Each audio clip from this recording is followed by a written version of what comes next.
Flying without you is more than I can bear.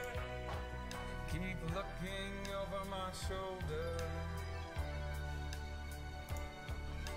hoping to see you there.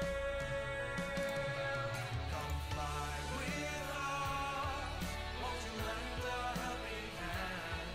Come fly with us, let the good times never end.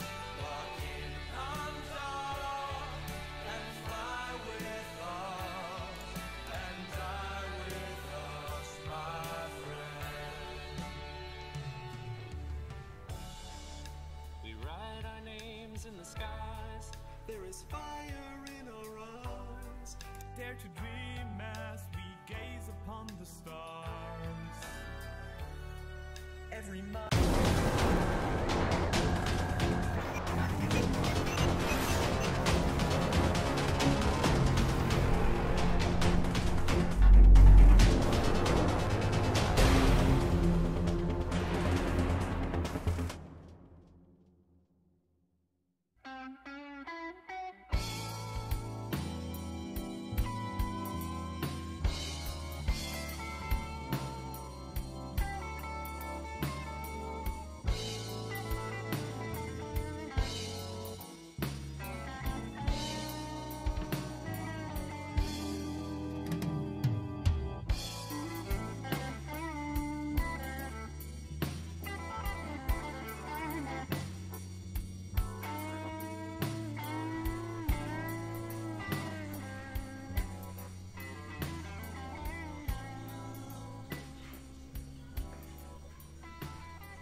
Hello, everybody. Welcome to another edition of Push to Talk. We're here with our special guest this week, Carneros. Say hey, Carneros. Thank you. It's good to be here. Hey, and as always, we have some of the usual crew that comes in and out. Caleb's here with us. Hey, guys. With his super secret Eve marketing whiteboard behind him. So if you can figure out what he's doing, you can, play the market against him. And we have Urandus down below, ever present. Just sup. This is what we got. Sup.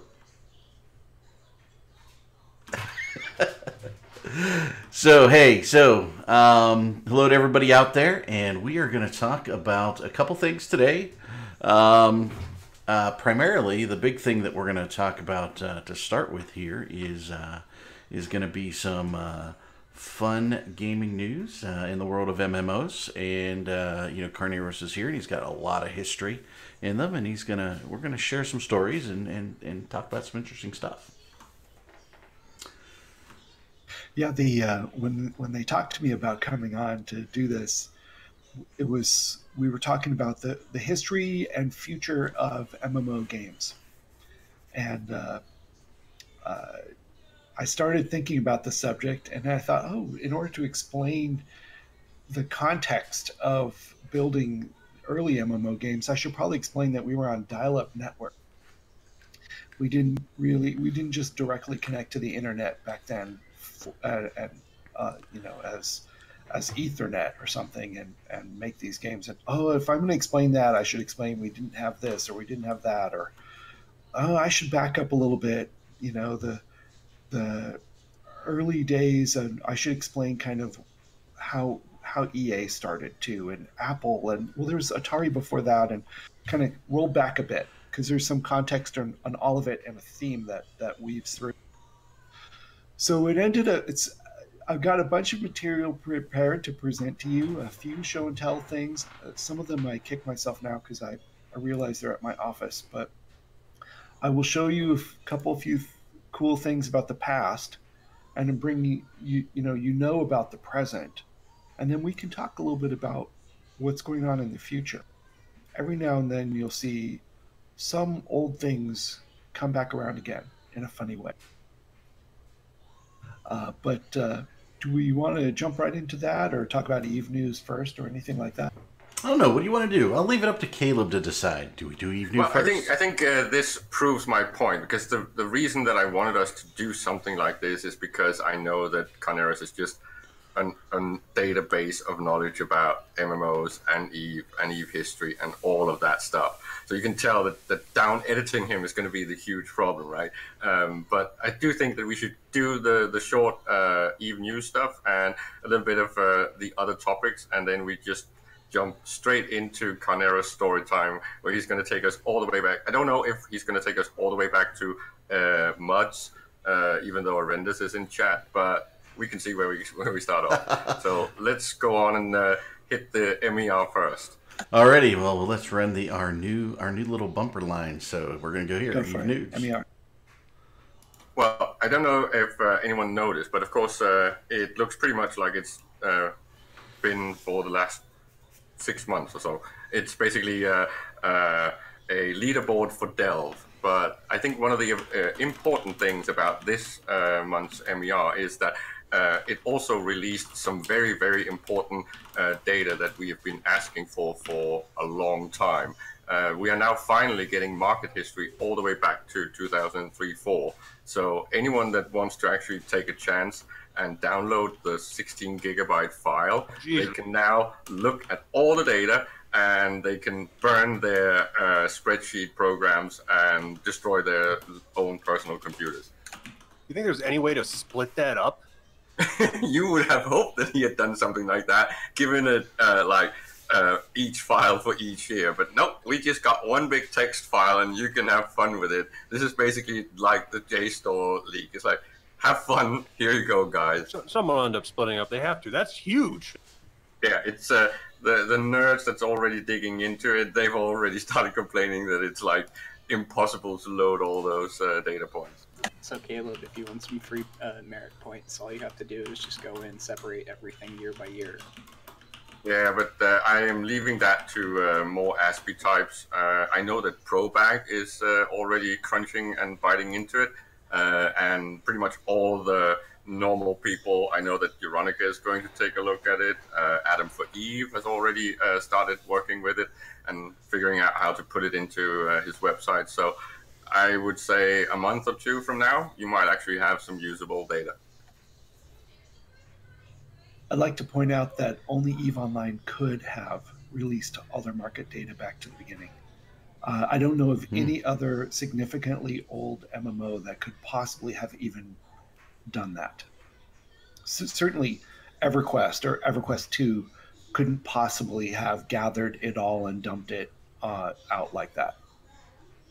It is quite amazing that they keep records all the way back to, say, the beginning. Like, that's craziness. Yeah, it's kind of what we touched upon some of these things in the last episode when we had the devs from CCP talking about the database and the hardware, and they also admitted that they actually pretty much have each release of Eve on store somewhere. So even things like the mythical walking in station stuff is actually in the CCP offices. They are keeping track of everything, and nothing is thrown away. So this is just an amazing day that I asked for this data back in 2009 directly from Dr. Aok, and he actually promised to see if it was possible. And now finally we get it. Almost a decade later, you finally get it. Yeah, I do find that, like, there are probably other games that could probably release like the amount of data that they had, but it wouldn't be anywhere near as like complex because everything in Eve is intricately entwined. You know, if you go to something like Warcraft, you know, you have raid items, which I'm sure probably, I don't know, I've never played Warcraft, but I wouldn't see the markets being as intertwined with basic materials to upgraded Tech 2 materials to even modules and other shit. But and how would you release it? By server? Because it's not all one coherent thing like it is. And that too. It's Eve Assault just on one server, which is yeah. really amazing. And Noisy's pointing out, he says it's the funky data. It's not really the raw data. And you're right, it's a little wrapped up. But from what I've heard is it might be a little messed up too. So we'll see. And I want to give a shout out to Shrar for the $3.33 donation. Thank you, Shrar. It's greatly appreciated now that we have monthly expenses to run our Zoom conference. So that's nice. Thank you very much. And shout out to Milk because I haven't seen him forever. It's nice to see you around, Milk and Cookies. All right, carry on. Well, and this just proves the point that the rest of the show is going to be about. Like, there is a lot of games out there, but there is just nothing that does anything remotely like CCP and EVE. It's so unique that you can't even put it in the same category. It's also why when you talk to other gamers, when you start telling them that you're an EVE player, they instantly put you in the weird categories. Like, okay, it's like, I think it was Zero Punctuation that said that EVE players are to nerds what nerds are to real people. It's like, it's just a different category, right? It's so unique, and it's got so many things that is totally unfamiliar in any other game.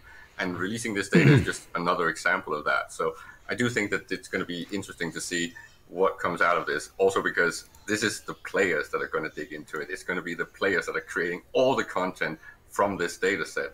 And it will eventually start hitting the ones we had the show before that, or the academics that are going to try and pick it apart and figure out what they can conclude from these data points, right? So I'm looking forward to the next many months and following up on this. Oh yeah, you just mentioned academics. Like that just realized to me, like there's probably some graduate student right now who is looking at this and saying, I know what I can base my thesis off of. Exactly, and with some luck and kismet, maybe we could get one of the big financial guys from real life to come and look at this and come on the show and comment on it. I don't know how many out there actually know, but Yanis Varoufakis, the former head of finance from the Greek government, he is actually, he's historically looked at EVE data and worked on it.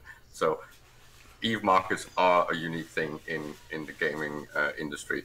And when it comes to things like virtual currency or virtual economies, it is beyond anything comparable. Nothing else has what EVE has. So what you're saying is that, no, I was going to make. Never mind.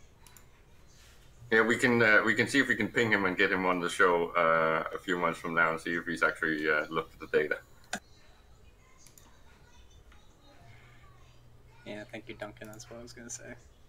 You're saying that a failing economy bases its stuff off of EVE?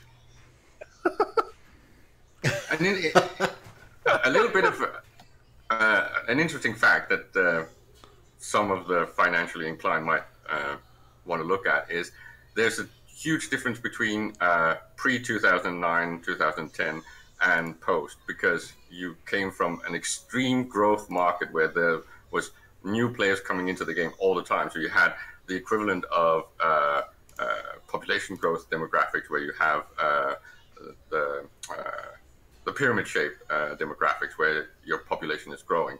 But now we are actually seeing more like a Japanese demographics, where the number of players is declining. So you have a totally new economic normal in the game, and it's going to be interesting to see if the data can actually show something of that kind. Now, what do you mean by like a more Japanese? Do you mean like the amount of wealth, the mean average of wealth is higher than what it was when the player base was larger?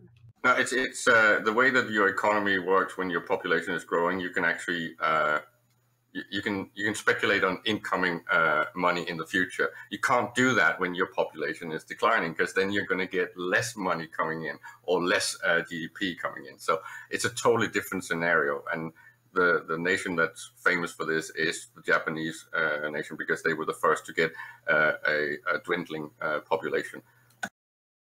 Gotcha.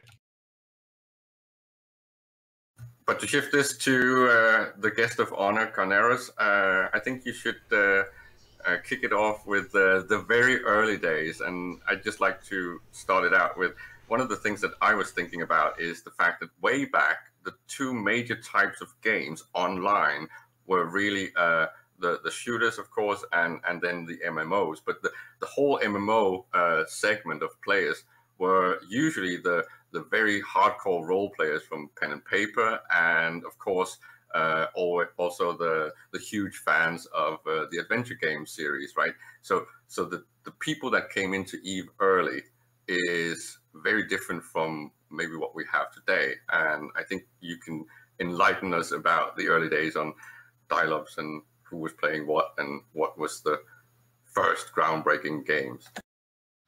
Well, yeah, there's a lot of difference between people coming into the games today.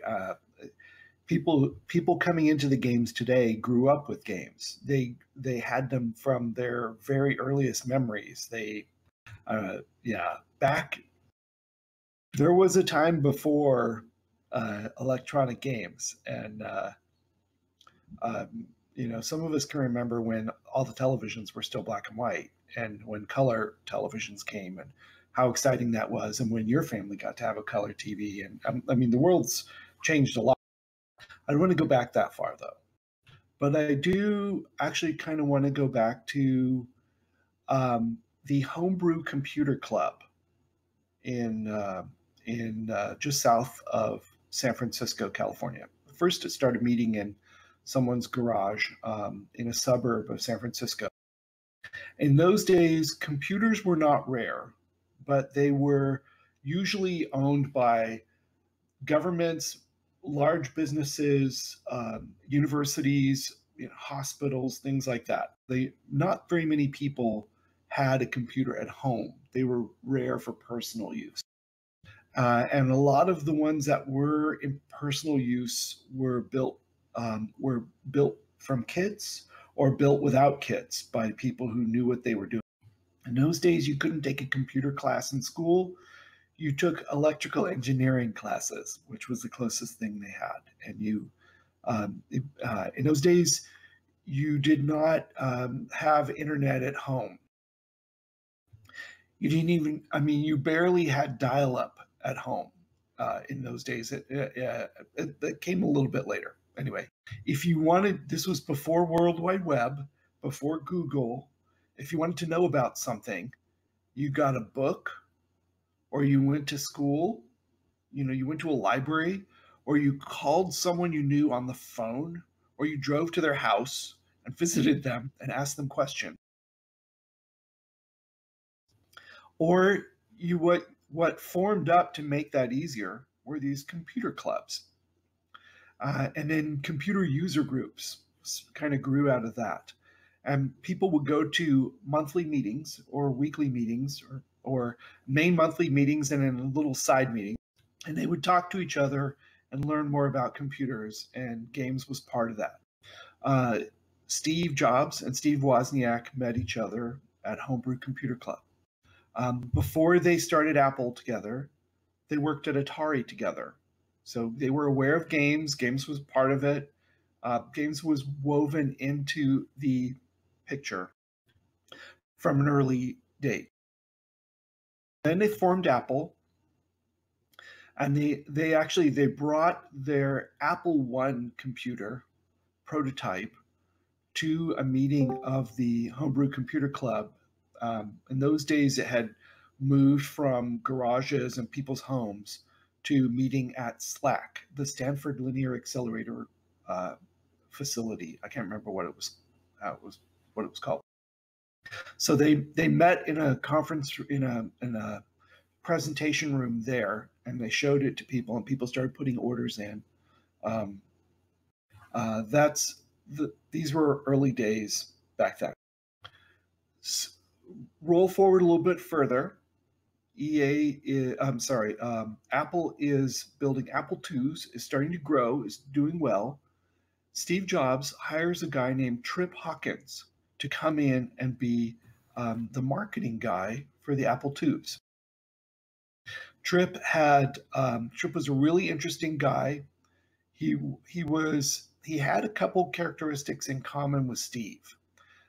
He was exceptionally smart and kind of charismatic and entrepreneurial, and thought outside the box in a lot of ways. He did a degree at Harvard that he created for himself in a day when you could make up your own degree, but it was really, really rare. And he made up a degree in game theory. And Steve thought that was cool and hired him at Apple to launch the Apple II. Scroll forward a few years, that's successful. Apple's business is migrating from Apple II to Macintosh. The powerful, well-connected guys inside Apple are like switching over to the Mac group. They want to be involved with this hot new thing. That's not what Tripp wanted to do. He invented something new, and it came to be called a spinoff. He went to Apple management and said, "I want to start a new company, but I want to do it with your blessing and your participation and your support, and make sure you own some stock in it. And it will spread some of Apple culture to a new corporation in the Silicon Valley area." He started Electronic Arts. It was the first spinoff of Apple. That's become a big tradition since then, but that was one of the first ways in which he changed the world around. I think there's a little bit of a point also to add that at the same time, this is, if I'm not remembering wrong, I think this is when the people were not online, but they had already started getting into gaming, because you had the Commodore thing developing on the side of this. So the kids were on their Commodores and not being able to go online. So when you were, say, swapping games, which later became piracy, you actually had to do it physically, right? And you get all these developments parallel to the online and the bigger what becomes the PC in the end, right? So you get these parallel tracks, and it's funny that just about when we reached the peak with the last Commodore Amiga, that's when the internet started opening up, and you had actually moved into, was it 1600 or 3200 baud modems that were pretty much publicly available. Well, yeah. And these, at this time in life, I'm a little bit younger than Steve Jobs and Trip Hawkins, and I'm playing on my friend's Apple II because he had a cool one, and we would play games together, but it would be single player games, and we'd take turns sitting in the seat and playing, that kind of thing. There were some multiplayer games in those days, but they were rare, and they were usually at things like universities and things where they had networked computers, and only the computer geeks knew about them and played them. They were kind of like secret things, and upper management at the university usually didn't even know it was sitting on their computers. And you're still, at this point, we're still talking about like probably 79 to 83, I think, right? Yeah, something like that. 70s. I was still in high school in the 70s. And then, let's see, yeah. You get fuzzy in parts of it there. D&D is getting big. I'm playing D&D. It's an exciting time. People are getting home computers and learning things to do with it. First piece of software we got for our computer at home, we actually, the software was typed out in a printed magazine, and we had to go type it in onto our own media and put it into our computer. It was like old school days. This is before floppies. And I mean, it was like, anyway, things get better. I don't want to get too bogged down in those days, though. I want to pull up a little bit farther forward. Consoles come out, and Nintendo releases the Famicom. Atari has consoles out, and they start to be multiplayer, where you sit next to each other with controllers on the same unit. It's not networked multiplayer, it's local multiplayer. Not very many games these days do split screen local multiplayer, and that's a shame, I'd like to say, because I think there's a demand for it. It's not easy to do. The UI is harder to do in modern games, but it's worth doing. And it's a lot more viscerally satisfying in some ways. I mean, you There's got a the lot. internet right there. Wasn't GoldenEye the first to actually popularize that? No, sir, I don't think so. I think it was one of the Mario Kart games or one of the Sonic games. You know, my mind goes back to Bomberman and some Bomberman. older stuff. Oh, Bomberman. Those. Yeah, yeah, yeah. Palm Here's the Battle, word the for Atari Hudson Soft. 2600, Palm. The tank one. Sitting next to one another. I'll mention Hudson Soft for a second. There are these two brothers that lived on the island of Hokkaido in northern Japan, outside of Sapporo, in the middle of nowhere, and they lived next to a train track. And they loved computers and photographs and cameras and trains. And they had this crazy idea to take a whole bunch of pictures of this one. They had one train on the whole island of Hokkaido and went by their house and they took pictures of it. And after the Sapporo Olympics of like 72 or something, they shut down the train and decommissioned it. And these two brothers grow up and they open a little shop in downtown Sapporo selling photographs of the train to tourists. That's now gone. Pretty photographs. I don't know what kind of crack you have to be on to think that's going to make money and you're going to be able to make enough money to, pay for ramen. Sapporo is a famous town for the best ramen in Japan.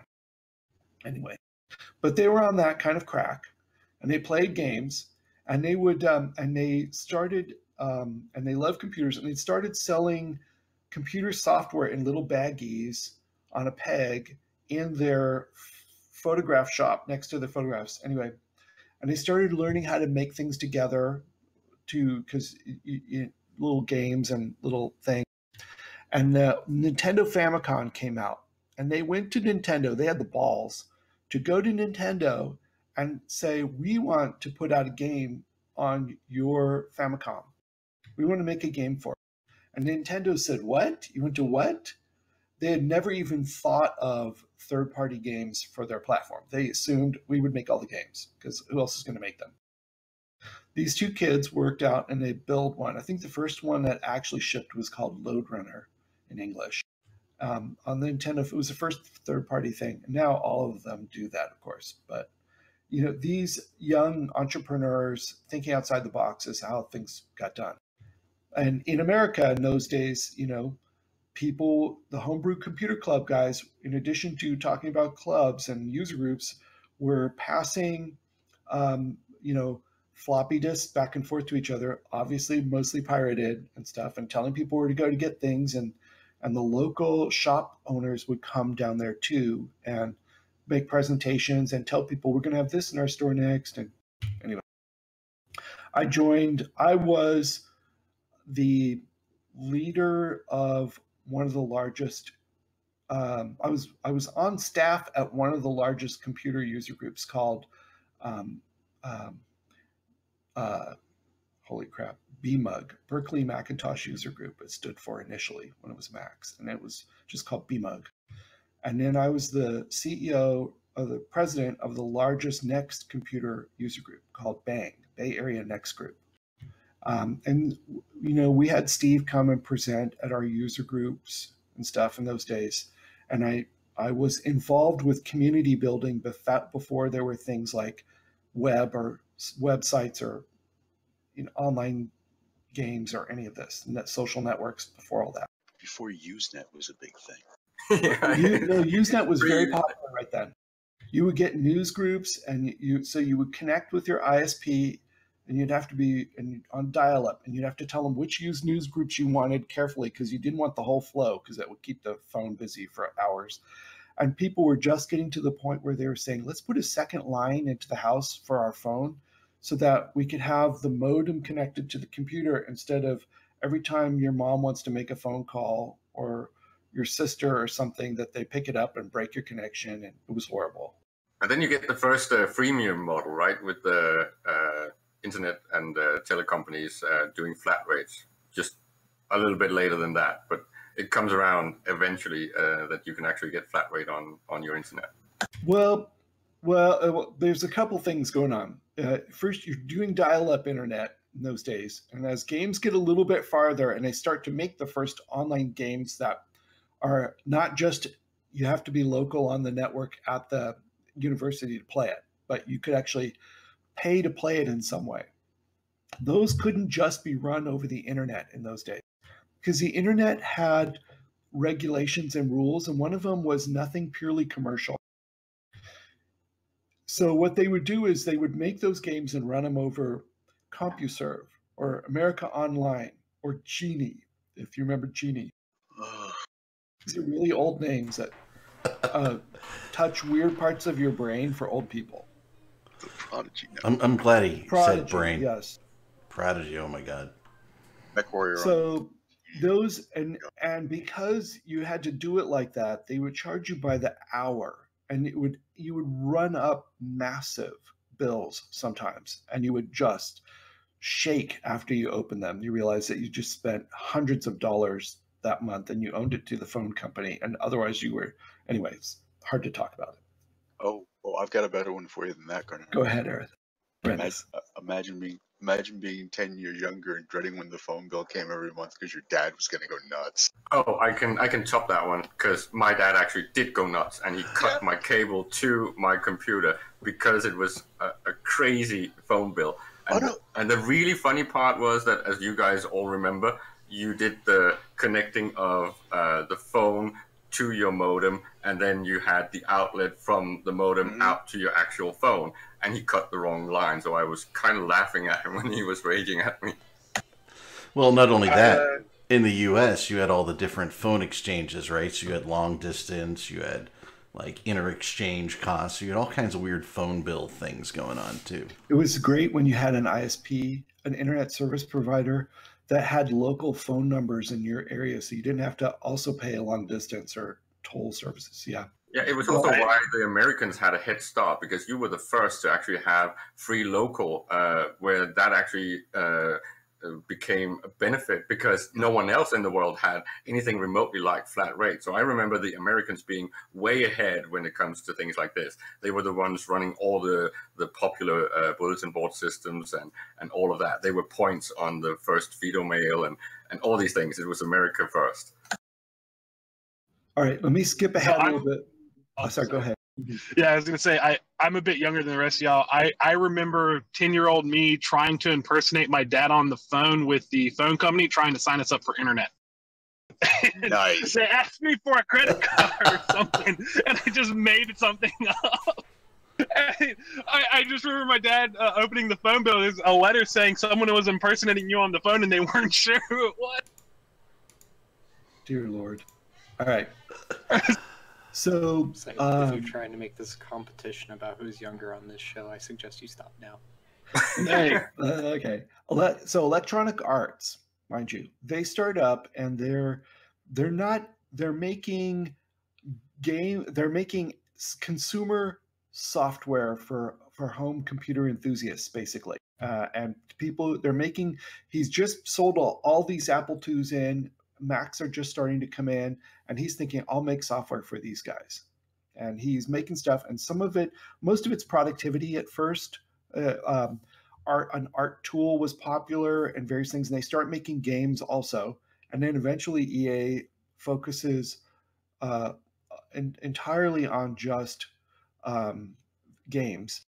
Well, eventually Arts, they become EA because they start off as ECA. Oh, that's right. Remember that logo?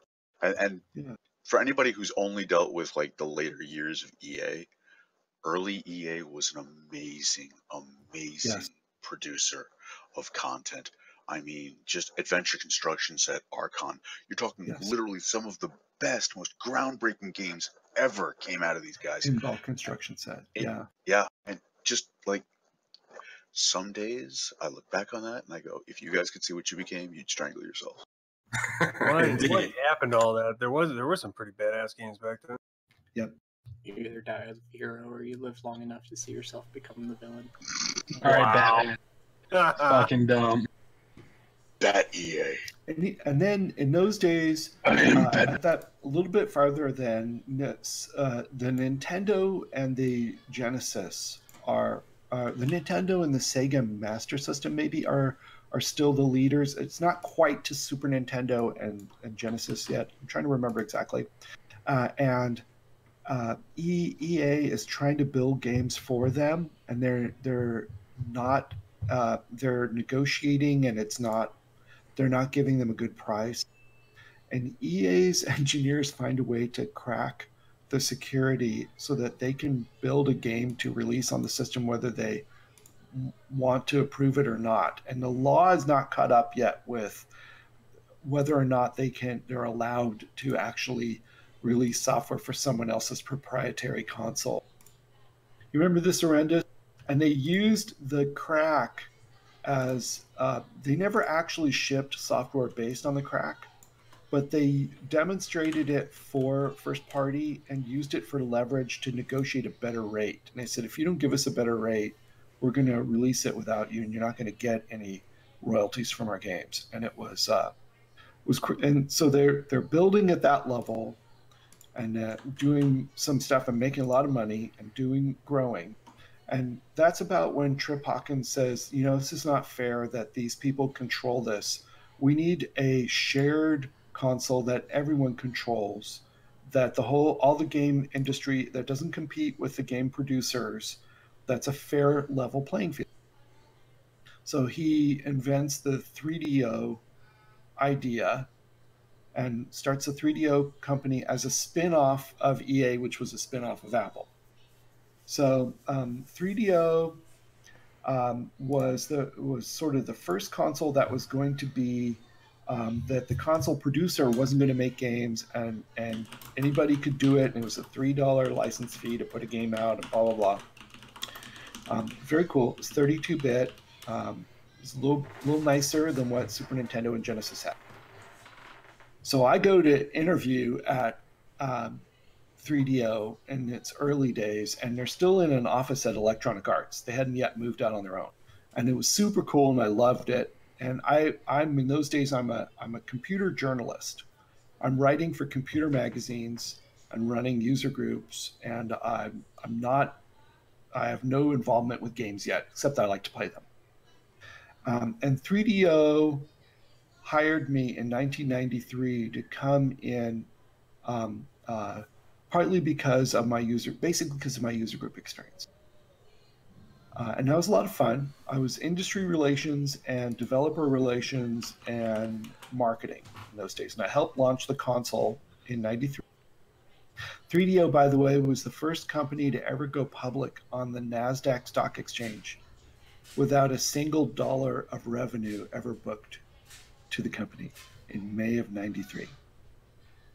Crazy thing. Those were crazy days. People were smoking crack. That's crazy. So we'll go forward a little bit more. I'm working in marketing and production at the same time. 3DO has invented and designed their follow-up, basically their 3DO2 system, which had a code name M2. And they're starting to build the first round of games to get ready for the M2 console when it's eventually going to come out and replace the 3DO console. And I'm an associate producer on a game called M2 Football. And that's all it's called because it's going to be our first football game. It's going to be on the M2 platform. We didn't have a name yet. And this one we're going to build outside of house. So we hire a company called Condor, and based in Redwood City. Some of you are probably, old-timers are probably giggling already, and you know where this is going. So Condor in those days was known for making sports games for people. That was their main business. But they have some other projects going on with some other customers. And in the back, we go over there one day, and they've got this cool game in development next to ours, and it looks so good. So good. And we're so jealous. We go back to upper management at 3DO, and we say, you should go talk to these guys. I don't know if they're for sale or what. I don't know what's going on, but they've got a hot game that they're working on. 3/4 overhead view, fantasy setting. You're walking around hacking and slashing at things with swords. You got some magic. It's just so compelling. It looks really, really cool. They don't listen to us right away, but after a couple months, they tell the biz dev guy to pick up the phone and call them. And the guy goes, we are interested in an acquisition, actually, but we're talking to another company, and we're a little too far down the road with them. If this falls apart, we'll call you next. But if it doesn't, the honorable thing for us to do is stick with the first deal. We go, okay. So the first deal closes. Blizzard buys Condor and renames them as Blizzard North, and the game eventually ships as Diablo, which, by the way, Diablo is enjoying their 20th anniversary this year. Anyway, one of the things they had to do to finish Diablo was close all their other projects and cancel them, so we didn't even get to finish M2 Football. And then the M2 platform didn't launch anyway, so whatever. But that set us up a little bit, because a few months later, 94, I'm going to say this is early 95, the same producer I was working with on M2 Football, Roland Kippenhahn, had a long early EA producer and stuff. He says, "You got to try this beta alpha with me," and it's called Meridian 59, and it's like a MUD, a multi-user dungeon, but it's 3D, and you got to check it out. It's really, really cool. So we all start playing it, and we go to upper management and say, "Okay, remember the last time when you guys fucked up and you didn't listen to us and do anything about it? This time you should listen to us." And they said, "Okay, who is it?" And they called him immediately, and it was called Archetype Interactive. And they weren't particularly based anywhere. They were kind of distributed a little bit. A couple guys were in Texas, a couple guys were in California. We bought them and invited them all in, and they moved to California and finished Meridian 59 and launched it, and 3DO published it. And there were a couple other things out before Meridian 59, but they were either 2D or they were just like ASCII art, or they were text-based, or MUDs, multi-user dungeon, and mushes. But I can never really determine the difference between a MUD or a mush. And I can't even remember what the SH stood for. Simulated hole or simulated hell. Okay. I think they shared hallucination. Shared hallucination was also one of the accepted ones. Yeah. Mush was there was Mush and there was Muse. Muse was simulated experience or shared experience. Yeah. And this is the entry for all the pen and paper players, right, into the computer scene, which is For a lot of people. That's the important point, right? Because that ends up becoming the entire segment that is the MMO scene. The D&D fans in those days and stuff were playing single-player RPGs. They were playing Bard's Tale. A Bard's Tale. Oh, yeah. And Might and Magic. Shadows of Eusebius. They were playing And let various... us not forget Zork. Yep, Zork. I gotta say, I had to undo my mic. We ran Doomush back in the day, and I remember you could only have 50 concurrent users on MUDs and Mushes, and one of the guys rewrote the code, took us up to 75. It was like a big deal.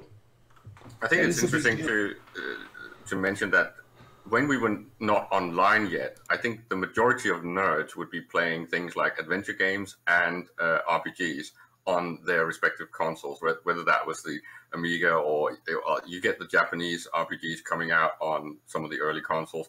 So that was really what we were doing, right? It's also why these games were the ones to first kind of hit the online market, right? So you get these RPG-based games, and then you get things like actual MMOs later, right? I remember. I wish I brought the box home with me because it's sitting at my desk at work. But I was going to hold up my Meridian 59 box. When we sat down to prepare to sell it into the channel, in those days you sold games in boxes at retail stores. There's no digital distribution. You sold them in a box. And in order to put them in the box and sell them into the chains that sold games, in those days, at this point now, there are three big chains called the Three Sisters in America. Software Etc., Babbage's, and GameStop. And later they all combined and stuff. But they had similarities in that you couldn't sell them into the computer. They couldn't put a listing in the computer system for them and sell it without a genre. They needed a category for it. And we didn't have a category for this. We didn't know what this was. So we came up with, and put it on the front of the box, the first 3D interactive multi-user dungeon, because that was the closest thing we could come up with that might make sense. The term MMORPG didn't come out until Ultima, which was a year later in 1996. This was 95 that this came out. We had big debates about what to charge for it, because we wanted to charge for the box. We wanted to charge a little bit every month to cover the team staying on the project and continuing to develop content for it. Because up until now, your team made a game, and then they went and made a different game, and you didn't keep a team to keep working on a game. Sometimes it was hard to go fix a bug in it because the team that made the first game has split up now and gone off to do other stuff. So we wanted to keep this team on this game and keep making content for it. So we needed a subscription. But at the same time, we're feeling like, well, people are paying a subscription every month now just for their internet and for, America Online or whatever it is, or CompuServe, or their dial-up ISP, or however they're getting to the internet. And they're paying for the phone line itself. Is this going to be too much? Are people going to be willing to do this? In the end, I remember that being a real paradigm shift too. Yep. It's on the consumer end. It was like, wait, subscription? But I bought the game. And that's really when the internet became alive, right? It's when we moved from, mostly using bulletin boards and Usenet-like things, and then we moved into actual real internet. Let's talk about what people were doing in those days with their online life, okay? Because and let's bring up pornography for a moment.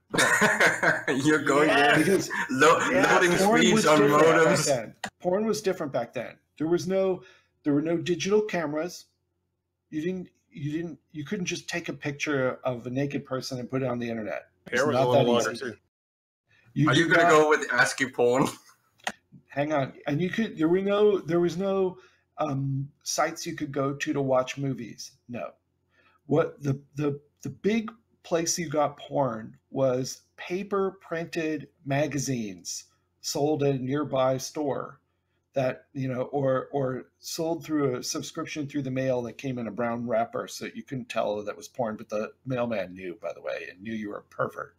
And then people eventually got the ability to digitize pictures out of the printed magazines and put them on FTP sites on the internet where you could go and download them, and they were totally stolen, whatever. Totally low res. And totally low res. It took forever to download. And anytime someone put them up on a site, the word would get around and people would go there and copy it and build collections on their hard drive of pornographic images. And they weren't usually too picky about what they got because that was all you could get. And that site would eventually get taken down because it would just be too much traffic for the ISP to handle. And in those days, the rule was you can't really do purely commercial things on the internet. And I think part of the reason was because internet leadership was afraid of what the traffic would do if they allowed it, because they saw what happened with porn. Anyway. It's the big driver of technology. We know that. We've seen that so many times now. Once the porn industry starts hitting something, that's when you're going to get the actual introduction of the next level of technology. It's also what we see now with virtual reality and related topics, right? And 3D and all those things. Porn will make it happen. Yep. One of the best yet most accurate bits in any movie is in Tropic Thunder. One of the guys is explaining why Blu-ray is the new format, and it's because of porn and gamers. And he's not wrong. Yeah, and like we Web is talked like about in chat, right? not The Usenet porn and then later the IRC porn is pretty much what drives this, and it also then ties into the whole piracy scene and all that stuff. But the interesting part is that was when all us nerds started really heavily using the internet. Speak for yourself. I don't. Well, know. I was not only referring to the Yeah. porn. Sorry. Nah, he was just meaning the porn. Don't let him lie to you. Oh, you're muted, Cornelius. Oops, sorry, pushing the wrong button. Okay, so we'll push forward a little bit because I don't know. I don't know where I am in time and things, but the I actually gotta internet is drop out starting for a to. meeting, so catch you later. Thanks, Arendis. It's appreciated.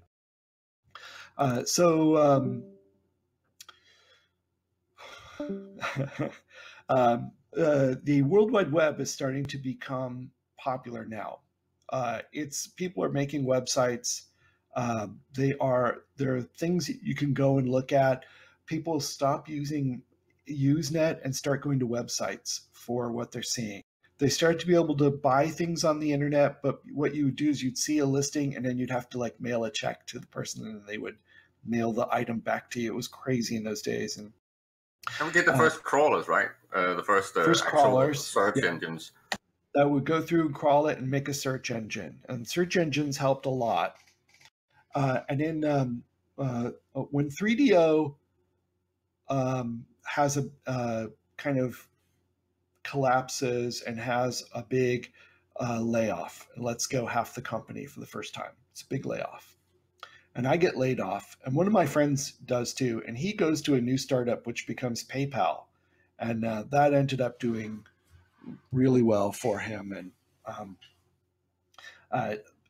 being able to make a payment online without mailing a check to someone, huge advantage. Credit card processing and secure thing, that was huge. Yeah, a lot of developments happening. You can now do direct commercial over the internet. You're allowed to do that. That was nice. Things are developing, but people are still mostly dial up and how this stuff works. In 1995, we saw Meridian 59 launch. In 96, we saw Ultima online launch. And then we get the term massively multiplayer online role-playing game. And everyone giggled at the name at first and thought they were crazy. And then it stuck. That's what we had, and it stuck. Do you remember exactly when we got the first PlayStation? Because we're about to move into that era, right? When we start getting consoles. It was a little bit earlier. It was early because we were competing with 3DO. So I'm going to say it was 94 or 94, 95. About the same time Meridian 59 came out. Also, 96 was the first year. This is going to sound crazy to a European.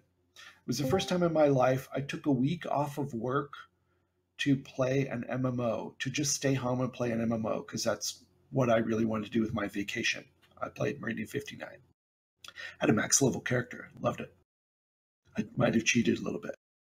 These are days when the server, by the way, was just sitting. The server was just sitting in a room. There was no security. There was, I knew where the room was.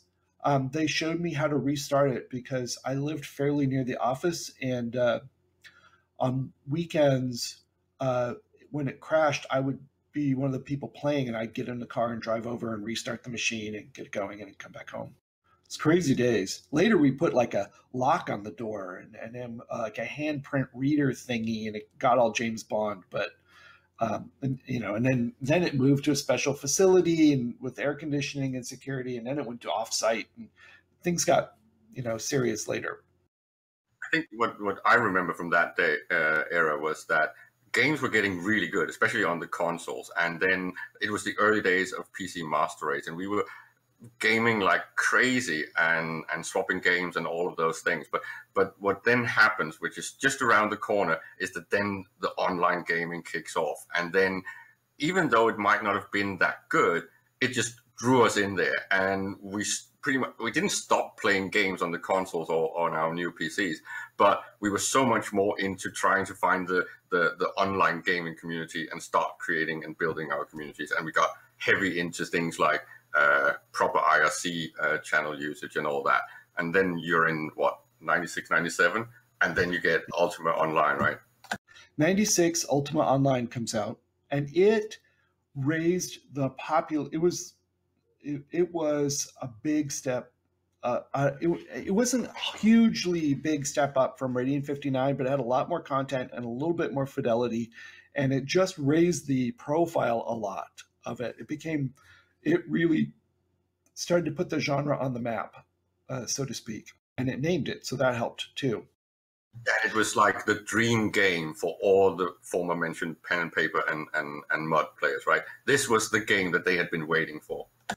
And it got a space to enjoy its room. I mean, Meridian 59 still was being played, but it was sort of tops for a couple years. Nothing came out in 97, really. 98 came out Lineage, but Lineage was over in Korea and Taiwan and Asia, and it didn't become famous in America until later. 99 is when EverQuest came. And then EverQuest brought it up another order of magnitude above Ultima and got really, really hot.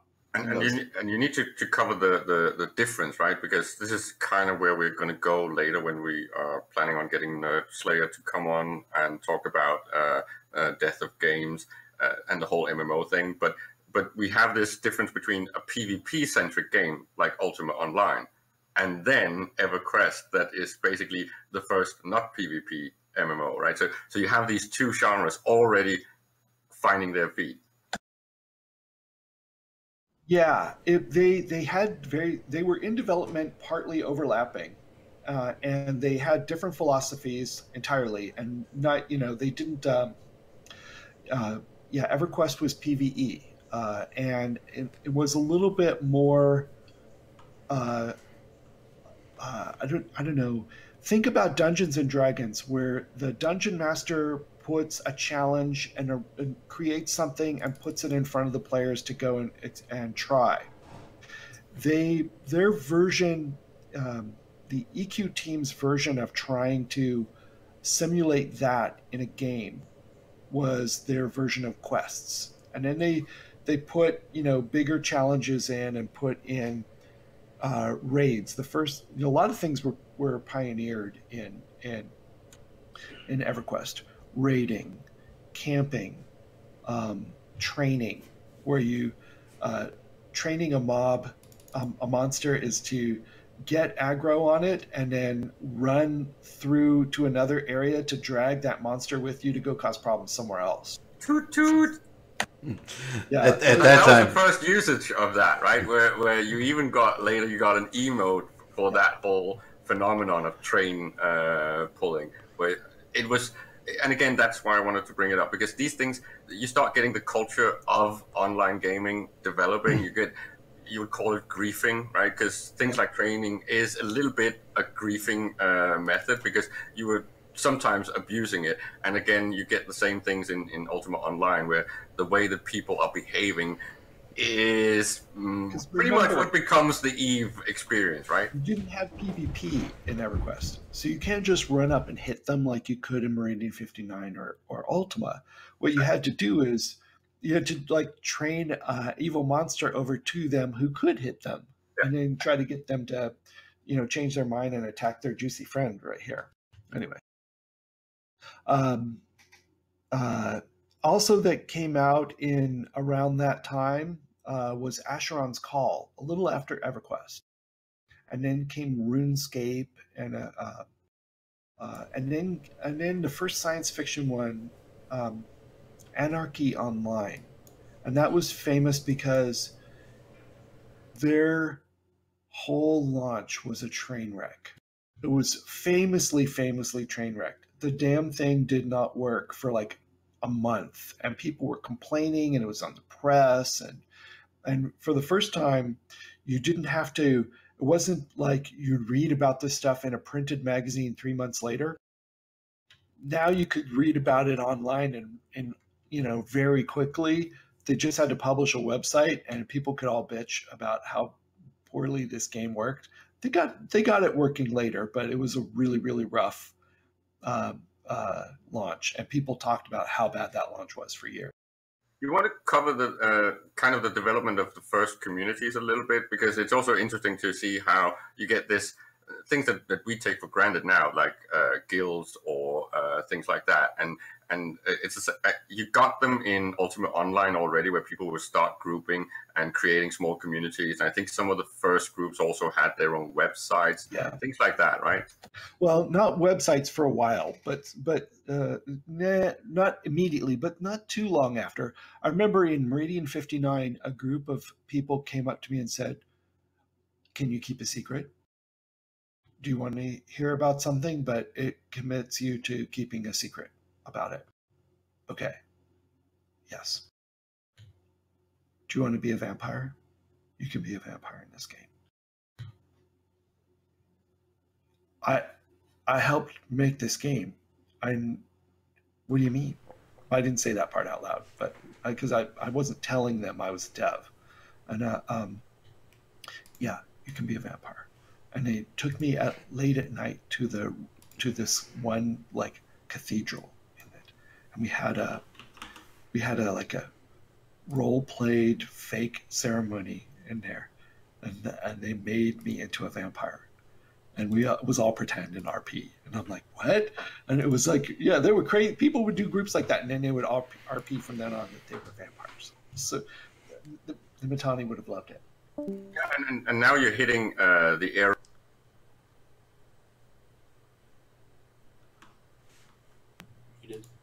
We lost your sound, Caleb. Dude, Caleb, check yourself. Sorry. Much better. You're back. Okay, the thing I wanted to touch on is now you're moving into the early 2000s, like 2001 and 2. So what's happening if I remember correctly, is that LARPing gets really popular, and what you then have in the background is, of course, that CCP is actually getting established, right? Yeah, although I wasn't watching that as much. LARPing in my mind was not connected with online games. It was still part of more like the D&D world. I would attend Gen Con, and I would see people doing LARPing there, and very occasionally, go over and watch what they're doing and stuff. I think it's about when White Wolf gets really popular, right? Yeah. And they would have sessions at Gen Con and explain its storytelling form of tabletop gaming. We'd be like, oh, that's legit. Okay. And then we'd go back and play D&D, and then, or sometimes later, a little bit later, we'd play Magic cards and stuff. But I feel like we're spending a lot of time back there. We're starting to get now into time where you can actually, instead of dial-up, you can connect to the internet permanently and connect with a connection. I remember the first time I signed up for that, they still gave us this adapter thing I'm like, you still need a modem for this? And they're like, yeah, you still need it. So I plugged into the wall. But it was a lot better. Because at the tail end of this is pretty much when, now I'm speeding us up a little bit, but we will, as Arenda said, White Wolf was huge in 99 to 2001, and it peaked around 2000, but we get into 2002 and 3, right? In the end of, I think it's 2002, you actually start opening up for alpha access to EVE Online. And a little before that, I want to bring up, there were some other games that were big. Dark Age of Camelot, Final Fantasy XI, Ragnarok Online was big in some parts of the world, and then Earth and Beyond. I want to that's mention an Earth and important Beyond. one. It's very important because that's the one that basically feeds EVE, right? That feeds a lot of the early people. If you've listened or watched or read, Andrew Groen's book, Empires of Eve, A History of the Great Wars of Eve, that some of the early folks that came over literally moved their guilds and groups from Earth and Beyond into EVE Online. Yeah, my actually group was an Earth and Beyond group. So important to know. That was like, the second big meaningful sci-fi game. Anyway, then Asheron's Call 2 came out, which was kind of like the first time a sequel in an MMO kind of came out. Then 2003 was a big year. EverQuest made a sequel-ish type thing, a little bit of spin-off on the side in 2003, which was called EverQuest Online Adventures on the PlayStation 2. So that one, they went to another platform, is what they did. They couldn't really make EQ on PlayStation 2, so they made something relevant and flavorful alongside it. I'm trying to remember if there was some kind of hook to where you could get credit for stuff you were doing in EverQuest Online Adventures back in EverQuest based on farming in it. I'm remembering something, some kind of hook or points or some sort, but I can't remember how it worked. It was too long ago and my brain is fried.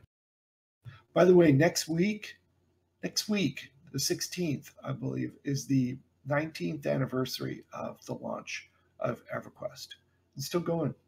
Ultima's still going, for that matter. Ultima is the oldest of the MMO category that I think is still operating.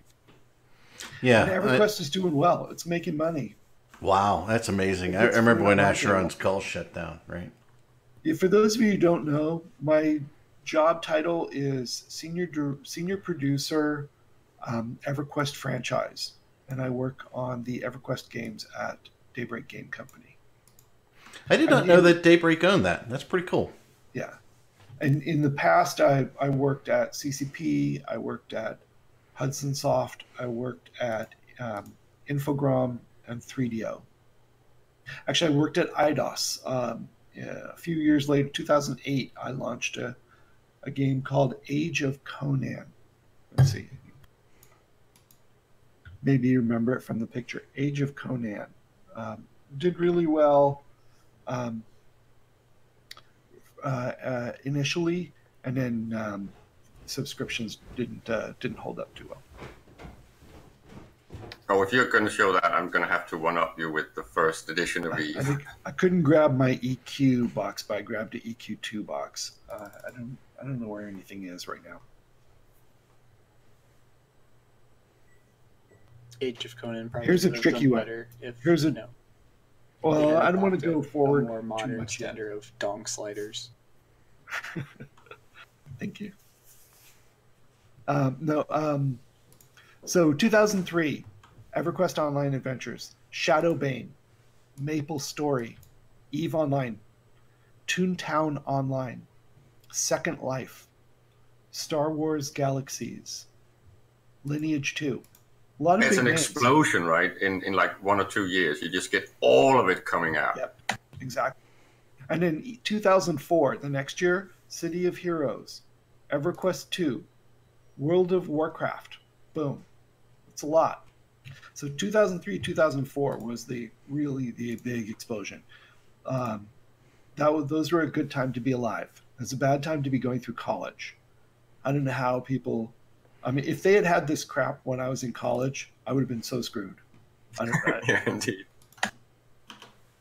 I don't know how people... I don't know. Yeah. I got pretty addicted at the Meridian 59 level. I told you I took a week off from work. I was PTO capped, which is going to seem strange to a European. You would probably think Americans get so little vacation time at work. Why would they not use it? But there's so many Americans that have stored up all of their vacation and not taken it until the company has capped it, and they don't accrue any new vacation time until they go and use the old one, but they haven't used any of it, so they're just capped and not accruing anymore. PTO capped. Is that not like the worst idea to a European? Oh, indeed. Yeah, so so a lot of Americans are PTO capped. So I was at the time, so I took a week off and just played. Use it or lose it, right? Back when paid time off would roll over. Anyway, good days. EQ, 2003. 2004, World of Warcraft sets a new quality bar for it and redefines it redefines the game to be more approachable, and is very, very successful with that. Initially, they did not. There were a lot of things they didn't expect. Mind you, those guys building World of Warcraft were mostly guys playing EverQuest 1, and were hardcore raiders and in some of the top guilds, and some of the top guilds, like whole chunks of guild management rolled right over into Blizzard and went to work on World of Warcraft and built that. It's cool stuff. Great stories. And a funny thing that also starts around here is that all the players in EVE Online, it's still low numbers, but pretty much all of them also start playing World of Warcraft and EverQuest 2. And you already start getting this split of which game are you actually playing as the second game from EVE. I don't know if you can make that link available to our viewers in some way. But you can also do a search on YouTube for a documentary called Evercracked that goes back and tells the story of EverQuest. It's great content and humorous, and it has interviews with some folks from those days talking about what the experience was like. And some of them, they're talking in a hall at Blizzard about what it was like playing EverQuest and how they made the transition from EQ to Blizzard. Oh, and we did actually miss a point in the history lesson. We missed the point of Elite and Frontier Elite, which was huge games in the gaming industry, and it was the key thing that inspired EVE Online to do what they did. And many had already talked about wanting to try something like that, but no one had actually done it. And these crazy Icelandic people just went ahead and then suddenly launched this thing that a lot of Frontier Elite players has actually been hoping for. Yeah, no, EVE Online was CCP in some of these early days was, first of all, they were located at another building just off, if you know downtown Reykjavik, it was just off the main drag called Laugavegur. And it was on, I think it was on Klapparstígur, I think was the name of the street. And it was a little, the building is still there, and they had a section in it, and across the street was a bar.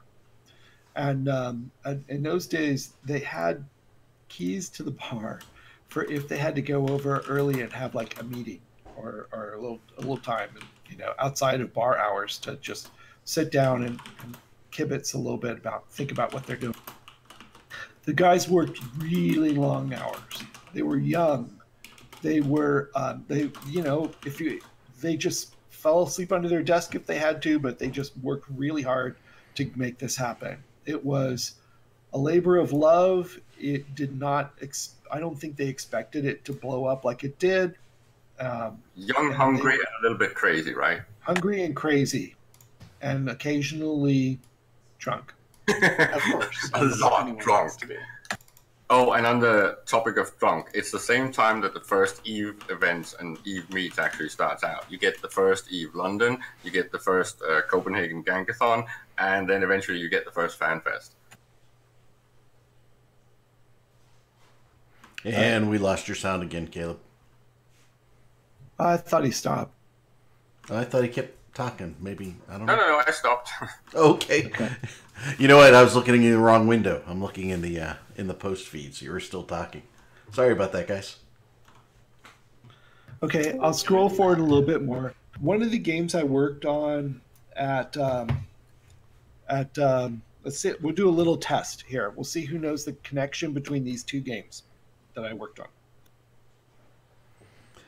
And Okay, we're not allowed to say. It's the audience. Holding up Heroes of Might and Magic from New World Computing, and I'm holding up Rift from Tron Worlds. Let's see if you know the. Thanks, Trino. So, New World Computing was a little game company famous for an RPG called Might and Magic, and a related turn-based strategy game in the same setting, fantasy setting, called Heroes of Might and Magic. When 3DO eventually went into bankruptcy. And John Van Kenningham, JVC from New World Computing, could run off on his own and do his next game. He wanted to do an MMO because those were hot in those days, and he wanted to be part of it. He was enjoying it. He thought he could make one, and he started working on one, and it was called Heroes of Talara. Talara was the name of the world where Might and Magic was set, and he's building, yet another fantasy MMORPG at a time when they're all coming out. And Heroes of Talara didn't have a lot of brand recognition. And I said, no, you guys, that name's not really going to work. And they ended up hiring me on a contract to help out on the marketing folks. And I did focus group testing, and I came up with this new name for them and renamed it to Rift. And I think it's a lot better. Short is good. And then just after that happened, 3DO offered me a job to go move, not 3DO, CCP offered me a job to move out to Atlanta. And Tryon counter offered, but I was too excited about the CCP offer. Went out there and joined them. This is also the era of what you would call the WoW killers, right? Everyone is trying to compete with that growing juggernaut that WoW is. There were, the rumor in the industry was WoW at its peak was bringing in $100 million a month. $100 million a month. Think about that for a moment. That's a lot. It's bonkers at that point, right? I mean, you could mess up a lot of people for $100 million a month. Just to compare, how was EQ2 actually doing? Because they were not in the same range, but they were doing pretty well, weren't they? I didn't come and join the EverQuest team until after CCP. So I've never pulled old data for those days.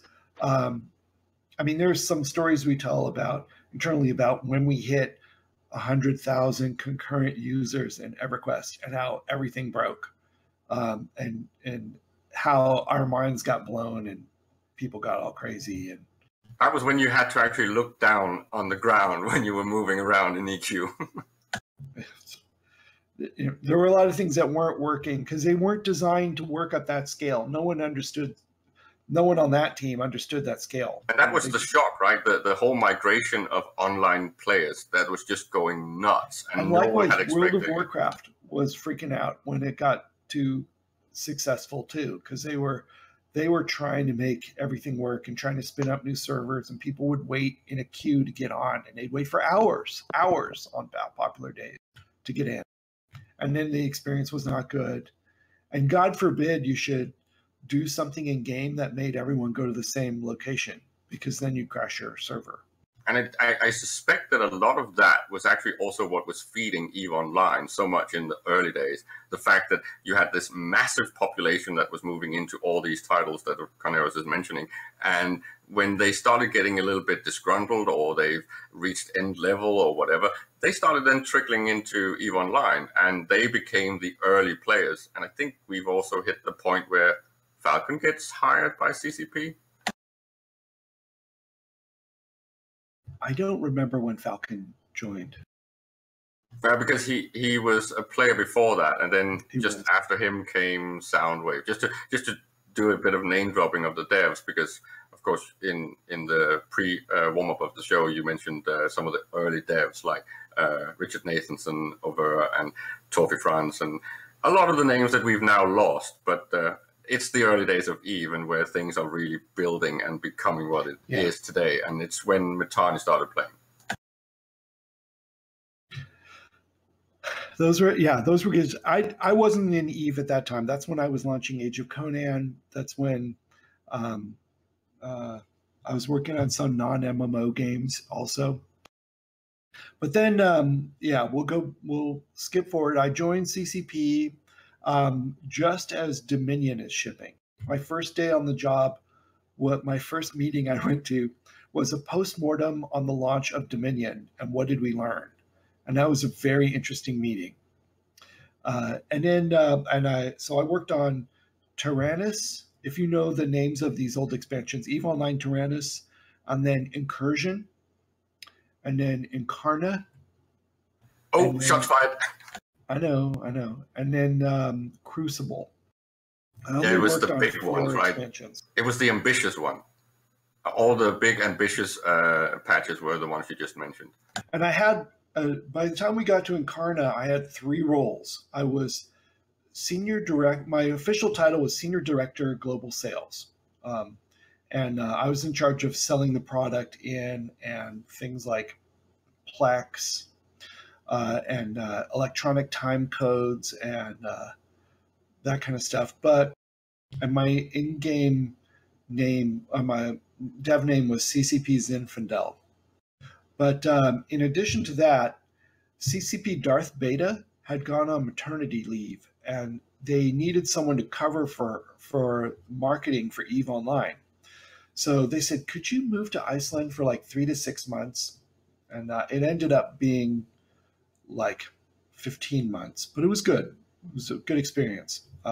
Because when Darth Beta came back, she said, can you stay here too? And we'll both do this because it's too much. They've got me doing this other thing now too, and it's too much to cover all of it for one person. And I go, sure. So I stayed there for a while. I think you should delve a little bit into, no pun intended, but into the whole Plex thing, because that was a game changer for the game industry, right? Because all right. Well, back up. I don't want to get that yet. And then there's a third role I'm doing, which is they put me on Team Stonehenge, and they put me in charge of new monetization. So we had a big meeting. We pulled a group together of like 30 people across the company. We gave them a big stack of current thinking on monetization that we all read through. And then we had like a 2-day offsite in a set of meeting rooms over a Danish restaurant downtown. And we just all holed up in there all day, and we talked about monetization and what we could do. The world's changing. These games are going free to play. People are selling objects and items in game. We don't know anything about this. All we know is this dying model of subscription gaming, and everyone's saying subscription is going away. As soon as WoW drops it, we're going to be the only ones doing it. We're going to look really dumb. And what are we going to do? We have to learn. We have to learn what this world is. Let's just learn. So we had this 2-day meeting, maybe it was 3 days. And at the end of it, Hilmar says, all right, Rick, you're in charge. We have to put someone in charge. It'll be you. Go and make this happen. And they put me on one of the dev teams, because the EVE Online dev team was split up into smaller teams, and we were doing agile development together as teams. And I joined Team Stonehenge. Famous people on Team Stonehenge today. Famous people I was on the team with right now, CCP Karkur, that you remember from Little Things. She's wonderful, by the way. Amazing, though. Anyway, so we made the first in-game store that was called the NEX, and it stood for New Eden Exchange. Is that what it was? New Eden Exchange. Pretty sure. Okay. That sounds right.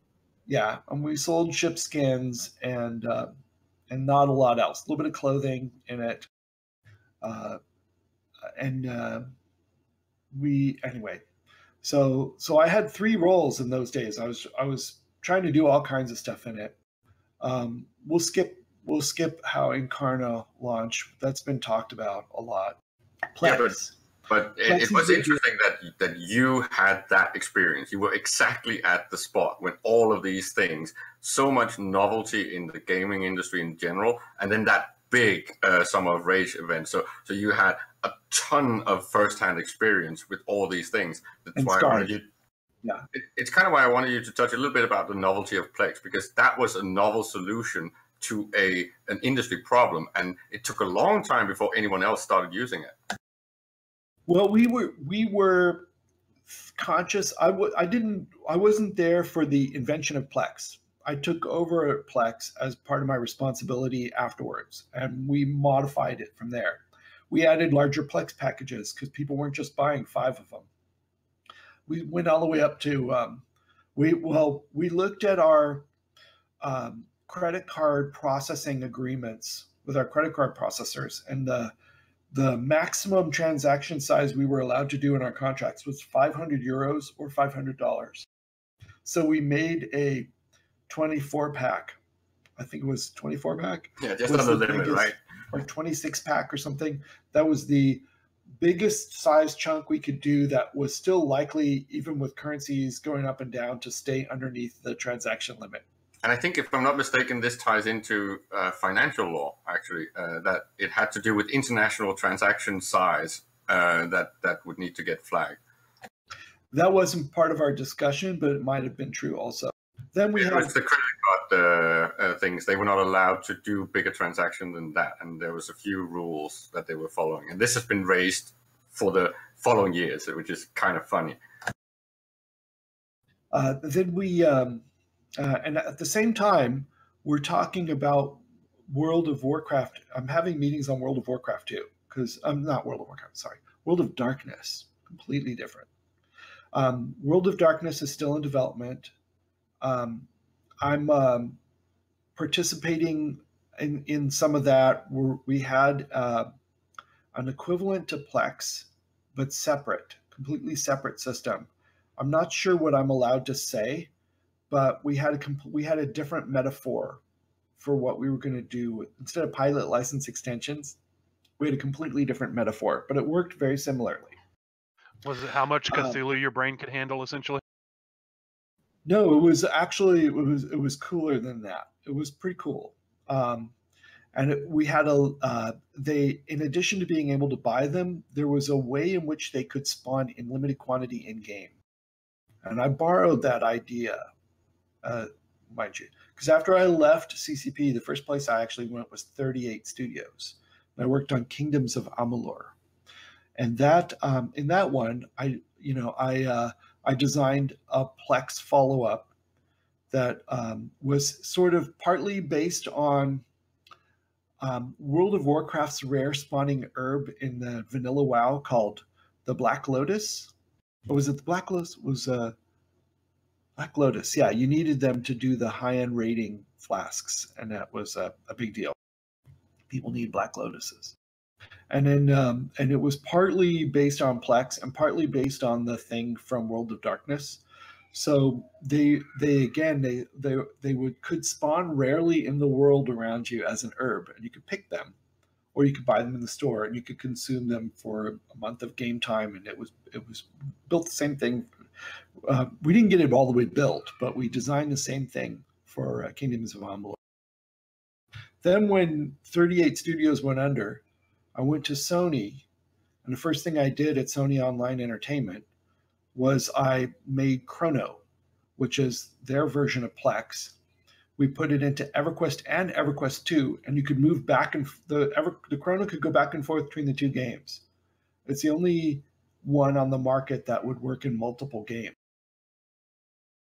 That's kind of interesting, right? Because that would have been pretty much where CCP would have gone, or should have gone. And then there was a day that that Blizzard called John Smedley and said, "Tell us about this Chrono thing that you're doing." And he said, "Oh, you should talk to Rick." And they said, "Could he come up for a day?" I go, "Yeah." And they said, yeah. So we booked a day, and I drove from San Diego to Orange County, because Blizzard's only like an hour and 20 minutes away from Sony/Daybreak. Went up there. We had all-day meetings, and they made a beautiful lunch for us in the boardroom. We sat, and I presented, here's how these things work. Here's how Plex works. Here's how Chrono works. Here's other companies that are doing it too. Here are the levers that you can pull. Here are the trouble areas that you want to stay away from. Here are the fraud hot points that you need to be aware of. And here's all this stuff. And I laid it all out for them. And I went away, and a few months later, they came out with WoW tokens.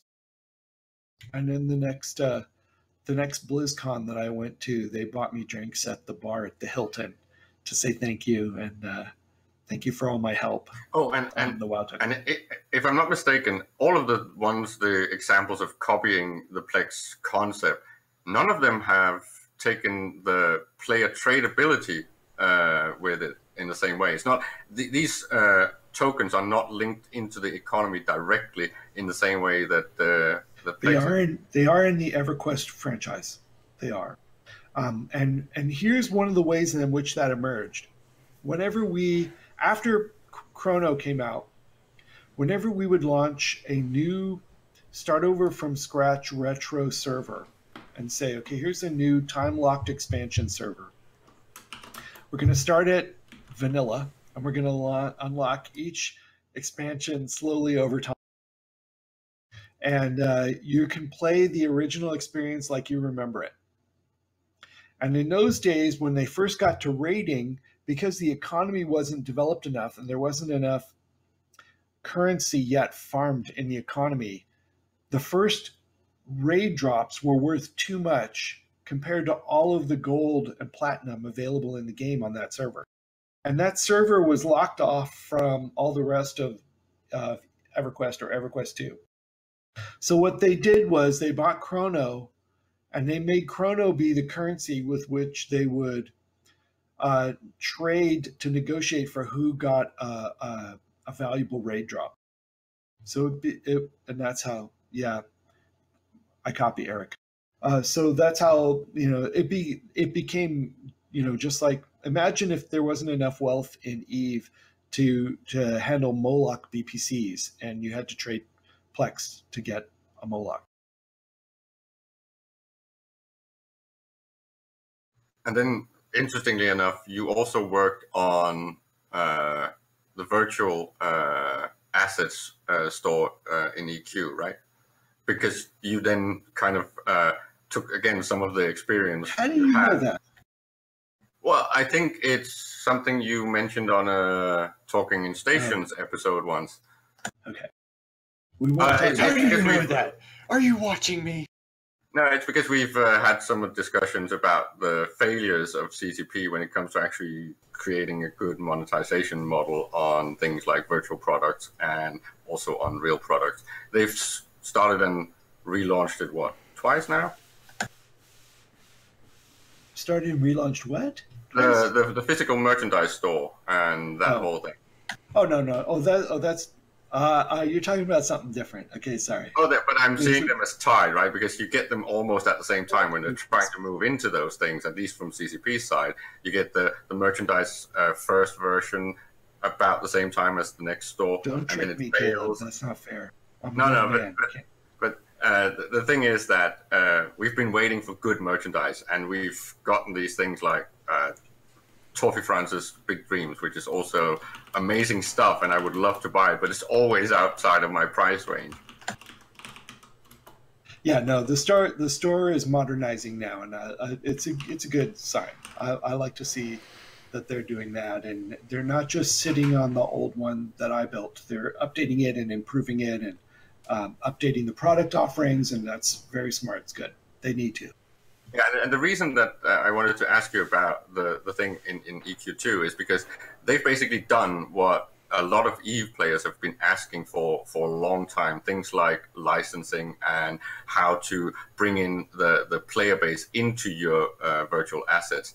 And when I played EQ2, I've been doing that on and off. One of the most amazing things was that store and the whole thing when they developed that, and it's actually the players creating the content, right? Okay, yeah. There's the players creating content is worth talking about for a moment. Steam Workshop was a big pioneer on this. The second thing I did at Sony when I got there was create Player Studio.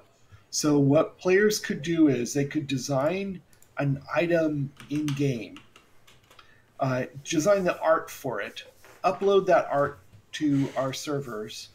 Our dev team would look at it, pick the ones they liked, finish the rest of the item, put it into the game, put it into the store in the game, sell that, and then share 40% of the earnings back to the player who made the art. That was used a lot in like PlanetSide 2, right? If I know.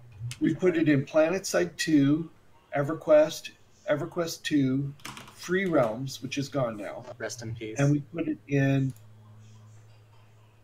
and Landmark, which is gone now. Took me a moment. Just out of curiosity, because I can't actually remember when it came out, but things like Alliance logos and that whole procedure of getting them into the game, isn't that actually just before all of this starts out in EVE? I mean, a little later, because I went to the CCP attorneys and I said, "Do you want to borrow the license language that we put into Player Studio to use for doing the Alliance logos?" And I sent them all a copy of. I sent them a copy of it, and they looked at it, and then they kind of. I'm not going to say NIH, not invented here, but I'm going to say they ended up going something that they felt more confident and a little bit more conservative with. Although I have to say, Sony's a pretty conservative organization, and did a lot of work on that with a lot of attorneys all over the world. It's just interestingly enough, in my opinion, is that many of these, what I've called like the best modern monetization schemes, they're kind of being left behind now, and now they're moving into these, I don't know what you want to call it, but things like loot boxes and stuff like that. And it's like, why are they not focusing on these other models that actually have some value to the players and aren't just, I don't know, cash pump and dump? It's hard. It's a lot of work to do. It's not consistent and predictable. Yeah, you have to put in a fair number of player-made items to get before you can make sure you're covering all the ones that are actually going to be successful. It's tough to streamline the process, right? But this is about tying the whole modding scene and the player creativity and third partying into this and this whole discussion, because that's something that's pretty old in the gaming industry, but it's really maturing now. It's reaching a peak point where it's so almost competitive with the actual developers, right? Well, it's not competitive with the developers. The developers can do more and have a lot of tricks, but honestly, some of the most successful of the player-made ones, they're not just players. You dropped out. They're actually, sorry, I got interrupted. They're actually devs from other game companies moonlighting and doing some of this stuff on the side. So what's a player and what's a dev at that point? Geez. But it starts being gray, right? Just to mention the example that might be relevant, Fox 4 moved from EVE Online and started playing Albion, that launched recently. And an interesting fact is that he then started a player project scraping data from the market, which is pretty much historically what EVE was first doing, right? Yep. And relevant now, that brought up all the things with the thing we mentioned in the beginning with releasing data of the market, and we had the EVE Monitor project that's just being shelved. Again, all these third-party things, and I think important fact is that early days, all the third-partying was always individuals, right? No one has actually done the group way of doing that in the third-partying. We're running out of time here. Yeah. A couple people wanted to talk about the future of MMOs, but I don't know how we're going to do it on this show. We might have to do a separate one. We will, and we can do it. I mean, we can even bring it in next week if we want to. So that'd be cool. That'd be very cool. I did want to confirm for a couple people that the Meta Show is going to be up next here. We're going to break here in about 5 minutes after this show. Boat is back, so if you've been missing Boat on the Meta Show, he is going to be here, so that's going to be fun. So we'll see what he's been up to for the last couple months. I've missed that laugh. Yeah. I missed the Boat in general. I think he did almost 5 hours of streaming yesterday on CCP stream, and then later on INN. So he's definitely back. and I heard some rumors that he's been running some fleets and puning a lot. Well, we'll see how that goes, but he is definitely back on the Meta Show, and the Meta Show is up today, even though they skipped last week because of Ice Swarm. So yeah. So yes, Carneros, thank you very much for a great show. It's always a pleasure, and I think this is the first time we've talked since Vegas, so that's even nicer. So it was good. I think we're going to have to insist on bringing him back for episode 2 and the follow-up. Absolutely, and Noisy Gamer asked about somebody you mentioned bringing on, and could you go over that real quick, Caleb? Oh, it's just that what inspired me to actually do this and get Carneros on the show is that I've been doing the whole looking for other MMOs to try out, and when I did that, I started stumbling upon Nerdslayer that's been doing these the Death of Games series that most people actually know. At least many MMO players know it, and it's very popular. And I reached out and asked him if he would mind coming on and talking about EVE, because he told everyone that the unique game that is outside of all the other PvP-centric MMOs is actually EVE Online. It's kind of outside of his normal category, and he's been trying to do something related to EVE for a long time, but he can't really get into it because there's so much work to do if you want to actually analyze EVE Online compared to any other game, right? It's 15 years of history. That's true. So, hey, we'll have you back again, Carneros. Thank you, Urandus, and everybody else. Arendis popped in for a little bit, so thank you for joining the show. Everybody is always welcome. And we're going to call it quits, and the Meta Show will be up in about 15 minutes, folks. Thank you, everybody. Everybody say bye. Bye. Bye. Adios.